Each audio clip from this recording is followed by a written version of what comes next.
I want to show you how you can make this cool, spooky, staring statue effect. But first, this is how I actually make the kits. I start with a sheet of styrene plastic on my vacuum former and wait for that to heat up.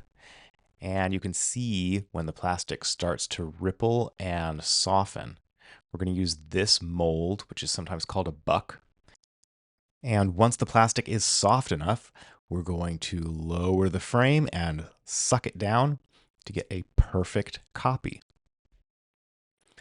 And once that's cooled off, then I can remove that. And this is the actual piece that you're going to get as the kit for this staring statue. There's actually another one available too, and you can get them as a pair.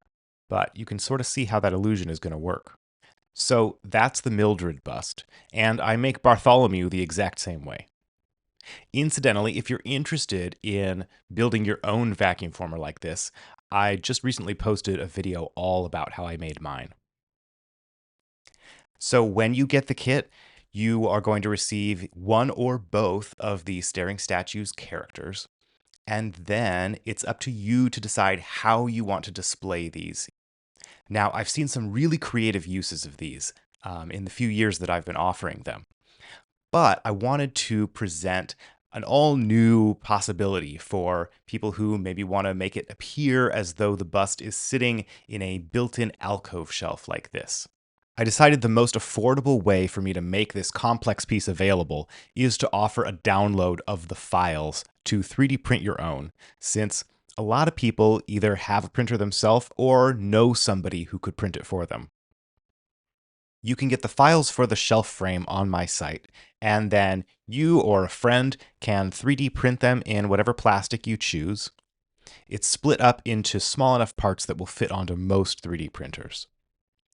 And then you can just take those pieces, and I recommend always scuffing the surfaces before you glue, but I'm just gluing this together with super glue and a little bit of accelerator to make it go faster. All the pieces fit together with little keys. And then this one I'm going to make look like wood. So I'm spray painting it brown, and then I'm just taking this chip brush and loosely brushing over a few different shades of lighter and darker browns. But you could also make it look like stone. I sponge painted this one with different white and black paints and just kind of let them blend together with a little bit of water on the sponge. So whether you're going to mount it to a wall or maybe put it on a tombstone, you've got a lot of different choices of how to make it look. Now, to do the masking around the bust itself and within that frame, you're going to need to print out the templates off of the site for each of the busts. It comes on 2 sheets of paper to match the size, and so you're just going to line those up and tape them together when they're aligned. And from there, you can cut that out and trace that onto whatever your backing is going to be. Now, you could use something as simple as a black piece of poster board. I'm going to use a sheet of thin plastic, and I'm going to cover it in this adhesive black velvet. And what's cool about that is that the velvet is going to absorb the light that's shining on it and help sort of let this masking piece disappear and kind of lose any sense of depth that it has, so that the bust itself is isolated and can more effectively reverse in your eyes. So then you're going to take that once you've cut out the masking layer and glue it to the vacuform bust. So you'll see I've taped it together with one piece of masking tape along the edge to act as a hinge to let me keep it aligned while I go around and glue it into place. Hot glue works great for this. If you get stuff on that velvet, just brushing it away with a clean brush. And then I'm hinging once again that whole assembly onto the shelf frame.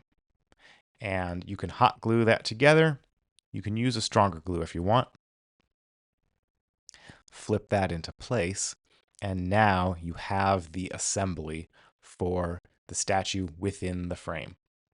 And you're going to then need to attach that to whatever it's going to be on. Now, of course, if you're doing this onto a mausoleum or a tombstone, then you're going to cut the spot into that. And if you're putting it on a wall, then you probably have some sort of a fake wall or maybe even a real wall that you're going to attach it to. The lighting is the key to making this illusion work. So let's talk about that a little bit. In order to make the backwards sculpture look normal, we need to do backwards lighting to look like normal lighting. So if the normal room light on a normal statue would be a light shining from above and landing on the high points on the statue, like the top of the nose, then when that statue is inverted, the light's going to shine through and it's actually going to land on the wrong spots. It's going to land on the bottom of the nose. So we need to put a reversed lighting scheme on just the statue itself. A lot of people like to do this by putting a light in the back above at a similar angle to the room lighting. So this is going to rely on the slight translucency of the thin plastic, where that light is now going to shine through and land on the top of the nose. And then when seen from the negative side, you're going to be able to see that light shining through the plastic. That works great. I prefer to light from the front if possible, because it's going to create an opaque looking statue. Instead of reversing that light by putting it behind, I'm going to put it below.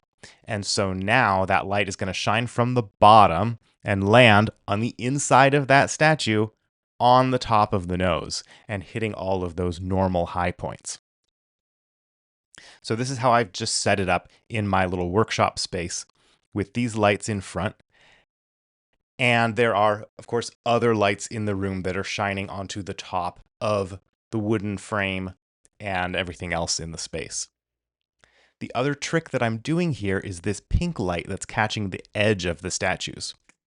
I've noticed that really saturated LED lights tend to pop out at you. And so by having this little bit of light hitting just part of the statue, it's creating an extra sense of depth by being only on one side, and also that saturated color helps it pop out. So that's just some ideas for how you could display your staring statues. I'll put a link in the description so that you can order them on the site, where you'll also find downloads for the templates for the masking layer, and also where you can download the 3D models for the frame shelf if you choose to do it that way. If you make one, please send me pictures of how you set it up. I always love seeing people's creations.